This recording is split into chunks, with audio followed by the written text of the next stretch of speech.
coming to lab. Good. Oy. Okay. So quick installation manual. As you can see, this is the manual.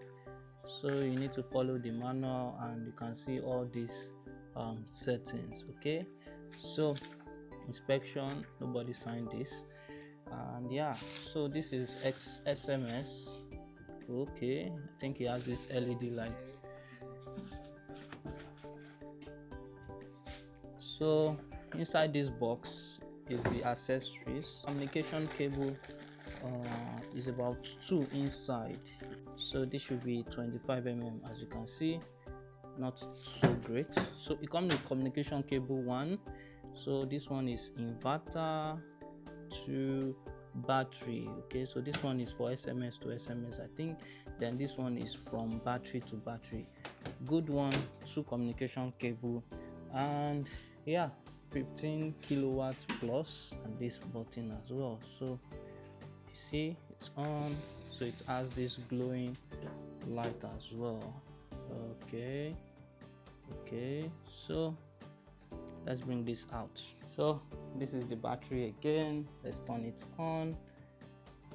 Yes, it's coming on, and you can see it is loading. Then on the top, there's a top cover this time around. Yeah, so here you can see this is the address system reset. This is the dry contact relay, and this is the CAN and RS485, and this one is the in and out, and this is the breaker. So you can see 51.2 volts, 300 amp hours, 15.36 kilowatts, and the charge for float and the cutoff 43, max charge and discharge 150 amps each. Let's go to pack info. So you can see pack info, capacity, case 1 cycle, 52%, and yeah, that's it. Temperature of the cell, you can see ambient 35, and let's see pack status as well. So it's on standby, and you can see overvoltage protection once. So this is actually brand new.